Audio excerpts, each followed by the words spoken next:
আজকে নিয়ে এসেছি দারুণ টেস্টি আর খুবই ইজি গাজরের ফিরনির রেসিপি।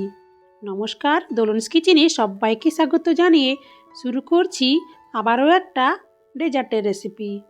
আসুন ভিডিওটি স্কিপ না করে দেখে নেওয়া যাক। গাজরের ফিরনি বানাবার জন্য আমি 50 গ্রাম বাসমতি চাল নিয়ে নিয়েছি। এবার এই চালটাকে আমি খুব ভালোভাবে দুবার জল পাল্টে পাল্টে ধুয়ে নেব। বেশি ধোয়ার দরকার নেই। তারপর আধ ঘন্টা জল দিয়ে ভিজিয়ে রেখে দেব।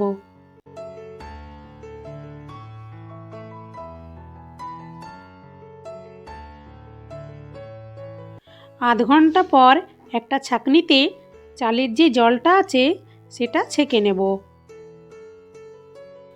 আর এইভাবেই চালটা ছাঁকনিতে রেখে শুকিয়ে নিতে হবে।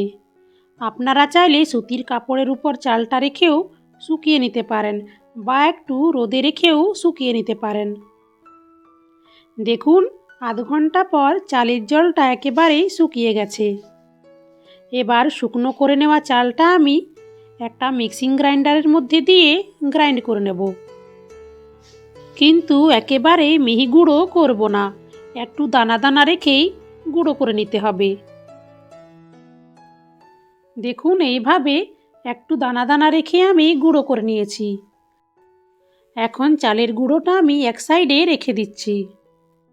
যেহেতু আমি গাজরের ফিরনি তৈরি করছি, তাই আমি প্রথমে গাজরগুলোকে ঘিয়ের মধ্যে ভেজে নেব। তাই আমি কড়াই গরম করে কড়াইয়ে দিয়ে দিলাম 2 টেবিল চামচ ঘি।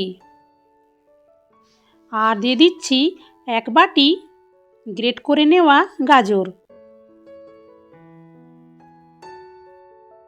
গাজরটা দিয়ে খুব ভালোভাবে মিনিট 2-3 সময় ধরে ভেজে নিতে হবে।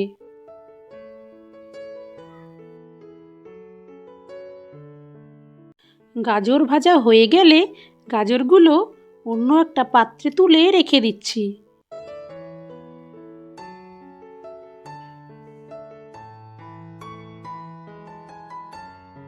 ওই কড়াইতেই দিয়ে দিচ্ছি আরও 1 টেবিল চামচ ঘি। তারপর ঘিয়ের মধ্যে দিয়ে দিচ্ছি একটা তেজপাতা, 2 টুকরো দারচিনি আর 2-3টে ফাটিয়ে নেওয়া ছোট এলাচ। কয়েক সেকেন্ড ভেজে নিতে হবে। তারপর আমি দিয়ে দিচ্ছি 1 লিটার দুধ। দুধটা আমি আগে থেকে জাল করে নিয়েছিলাম। দুধটা হালকা গরম হলে আমি দিয়ে দিচ্ছি 2 টেবিল চামচ গুঁড়ো দুধ। গুঁড়ো দুধ দিয়ে খুব ভালোভাবে মিশিয়ে নিতে হবে। মিশিয়ে নেওয়ার পর দুধটাকে ভালোভাবে ফুটতে দেব।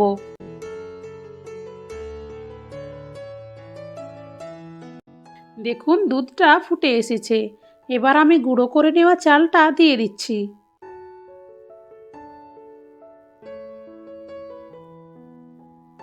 পায়েস বা ফিরনি যেটাই রান্না করেন না কেন ক্রমাগত নেড়েচেড়ে রান্না করতে হবে, না হলে নিচে লেগে যাওয়ার সম্ভাবনা থাকে। যখন দেখবেন দুধটা চালের গায়ে গায়ে চলে এসেছে, তখনই গ্যাসের ফ্লেমটাকে মিডিয়ামে করে দিতে হবে।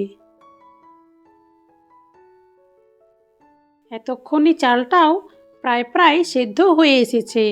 আর এই সময় আমি দিয়ে দিলাম ভেজে রাখা গাজর। তারপর মিনিট 3-4 সময় ধরে চাল আর গাজরটাকে ফুটিয়ে নেব।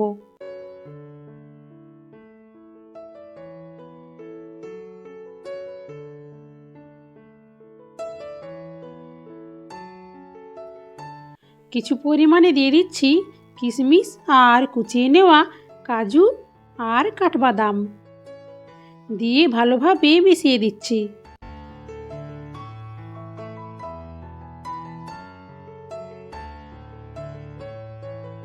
এবার আমি দিয়ে দিচ্ছি চিনি। এখানে 1/3 কাপ চিনি আমি দিয়ে দিলাম। চালগুলো ভালোভাবে সেদ্ধ হওয়ার পরে কিন্তু চিনিটা দিতে হবে। ফিরনি আমাদের মোটামুটি রেডি।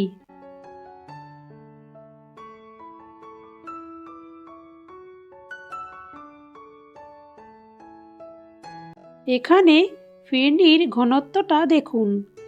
এই অবস্থাতেই ফিরনিটা নামিয়ে নিতে হবে। ঠান্ডা হওয়ার পর ফিরনিটা আরও ঘন হয়ে যাবে।